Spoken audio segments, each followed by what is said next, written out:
Hey, how's it going? Back with another video here. A few weeks back, I got an axe for my son, or a hatchet.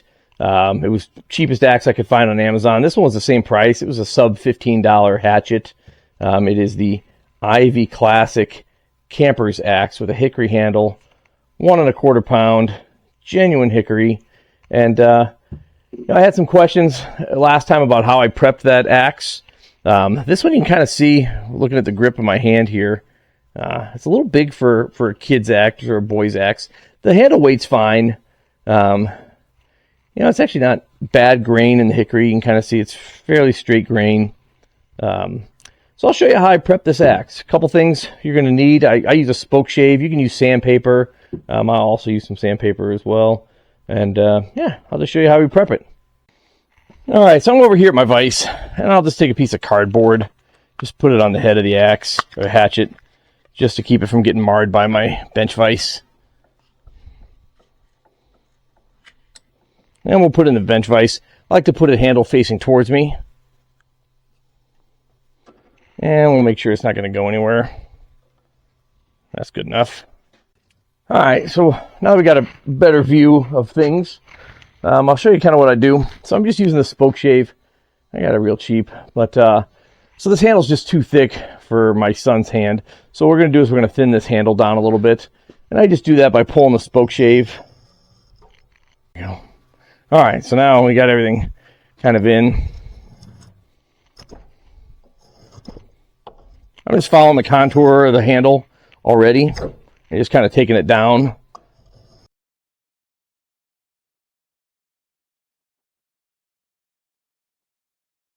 Okay, so now that we got a well-profiled handle, it's much smaller. Kind of see I just hacked at it with the spoke shave. If you don't have a spoke shave, that's okay. You can whittle it down with a knife, but it's much better grip for a smaller hand. Again, we don't want to take too much material off. We don't want to weaken the axe to the point where it's not usable. And then now we're going to sand the handle. So we'll reclamp our blade here, give us a good working angle. And I just got strips of 100 grit sandpaper. You can start with 80 or doesn't really matter.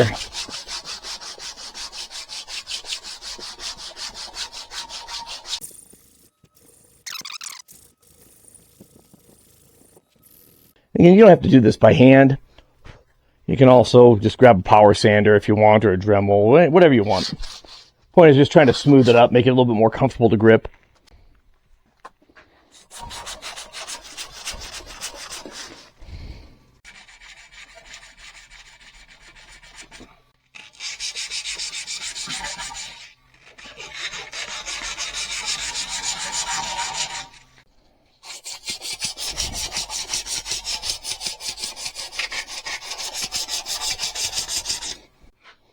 All right, got about 20 minutes of sanding into this thing. Again, you can use a power sander. You can use a power sander if that's kind of what you're into. Again, you don't have to use a spoke shave. You can use a rasp, file, whatever you want to just shape the handle. Point is, we just want to get it a lot smaller to fit the hand of a 12-year-old. All right, now we got the axe just kind of vertical, and we're going to char the handle. He just likes the aesthetic of that, so we're going to do that. That's got a blowtorch. You can use a lighter or whatever you want. And we're just going to lightly char. We don't want to spend a whole lot of time in one place. Don't want to set fire to the wood. We're not trying to burn the wood.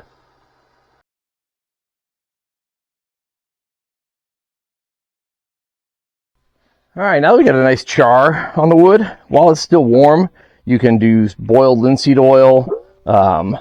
You can put Dutch oil stain on there. Just something. I don't like using a polyurethane or anything like that. I like using just a simpler finish. While it's still warm, I like putting a pretty thick coat of paste wax on there. Can I see that wax is just kind of melting in all the pores?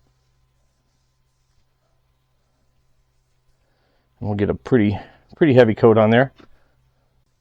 All right. Now we'll let that cool down, let that paste wax harden. Then we'll go on to the next step. So not too bad. A little uneven on the backside. That's all right. It's all going to get worked in. Yeah, it feels good. I mean, it's a little small for my hand, But yeah, it's for a 12-year-old. So looks pretty good. I think we need to get a razor edge on that thing. What do you guys think? Now we got it, a woodworking vise. I'm not too worried about putting cardboard on here. The wood jaws shouldn't mar the finish of the blade. You can kind of see the edge is pretty jacked up. It looks like it's it's about this angle on this side, about like this. It doesn't really meet in the center. So we can clean that up using a file. Now again, I like these Sharp pals. I like to sharpen to 25 degrees. And this just kind of gives me a visual representation. That's 25 degrees. This axe is not even close. When you file, you always want to file up the blade. You don't want to file down this way.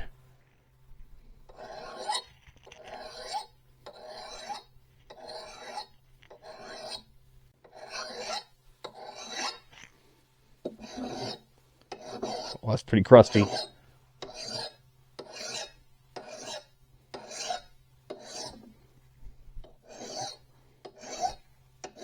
Just trying to even it out a little bit in the front. All right, so I have my worksharp knife and tool sharpener here, electric. And after my last video where I tried to sharpen the butter knife to make the prison shiv, it was pretty successful, but I ran out of coarse belts. So I picked up this replacement belt kit. But while I was looking at that, I saw this aftermarket kit that comes with, it works on both the knife and tool sharpener and the Mark II. And it comes with all kinds of different grits. So let's try that. All right, so we'll go ahead and mark up our blade just so we can kind of see what we're dealing with here. Let's see if this thing will fit inside the worksharp.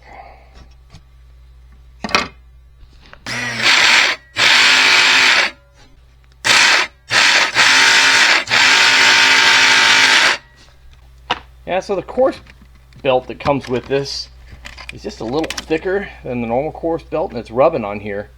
So word of caution, kind of see it kind of scratch the jig itself. Was kind of bouncing around, so that's no good. But luckily, our worksharp original belt kit comes with 80 grit belt. Yeah, and you can just see here's the aftermarket and here's the worksharp. You just see just a lot more flexible, this one than this one, and just the thickness.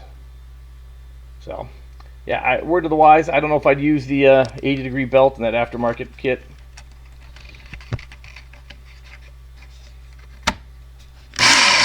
Much better.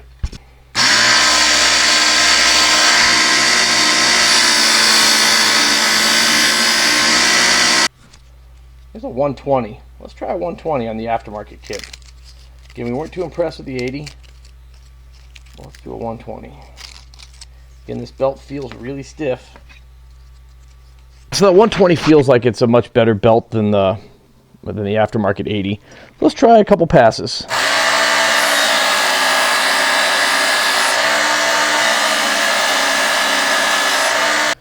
Now, one thing I noticed about the aftermarket 120, I don't know if you saw that, it sparks a heck of a lot. Let's see how it did. Man, no complaints. We're getting a much better profile than we had before. Obviously, anything was an improvement. Still not perfect, but we're getting there. So what's the next grit? So we're going to go with the medium worksharp grit, which is a 220. Then after that, we'll follow it up with the 240 zirconia sanding belt. Well, let's see. Holy cow, we can see ourselves in it. That feels pretty wicked sharp. So we did 1, 2, 3, 4, 5, 6, 7, 8, 9, 10, 11, because we'd used that 80 belt. We did 11 different belts. So let's throw another coat of paste wax on this guy, grab a leather strop, and we'll finish her up. All right. So now let's give it a couple of strops.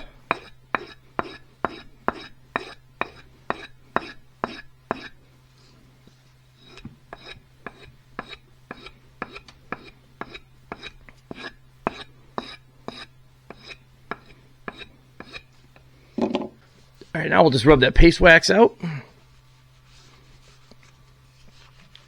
Nice satin finish. Feels good in the hand. Nice and smooth, not slippery. Yeah, I think that's not bad at all. And then I like to give it a little bit of a couple spritz, 2-3 spritz of some WD-40, some man deodorant, just to keep her from rusting on the way to the woods.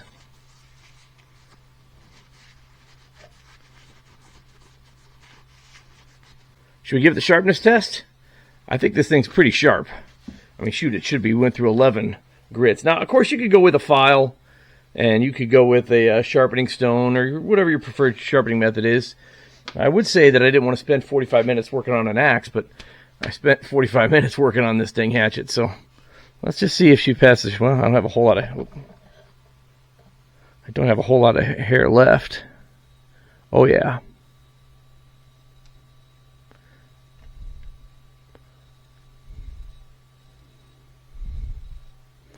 I don't know why that's so satisfying.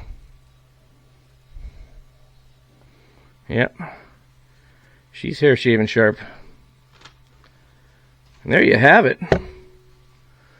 So I'm going to take this into the woods, or my boy's going to take it into the woods tomorrow, and we'll see how she cuts and edge retention and all that fun stuff. But yeah, I think out of the box, the other axe, and again, I posted a link to that, I think, earlier in the video. The other axe, I think, was better out of the box. This one just feels nicer. Yeah, we'll see. We're going to take them both in the woods tomorrow, try them out, and see what happens. Anyway, I know this was just watching a dude sharpen for an hour and a half or prep an axe, but hopefully this helped you. I mean, just because an axe costs $15 doesn't mean it's not usable. And if you want to start your kids out with some woodcraft stuff, you might have to do some modification. While this axe did fit me fine, just needed to be pared down a little bit to fit a smaller hand. But that's nothing you can't do in a shop with a couple simple tools, or a worksharp and 11 different belts. Anyway, I hope that helped. And as always, thanks for watching.